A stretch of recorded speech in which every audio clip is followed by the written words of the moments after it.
Do you want to share photos and videos through Google Drive and send the link? You're in the right video.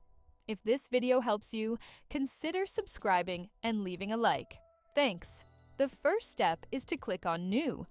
Then, click on New Folder.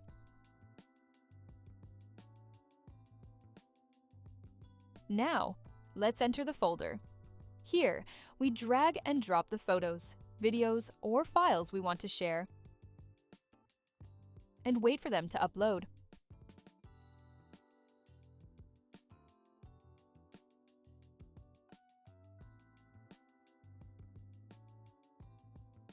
Next, click here.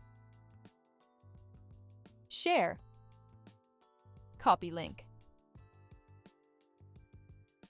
Then, click on Manage Access.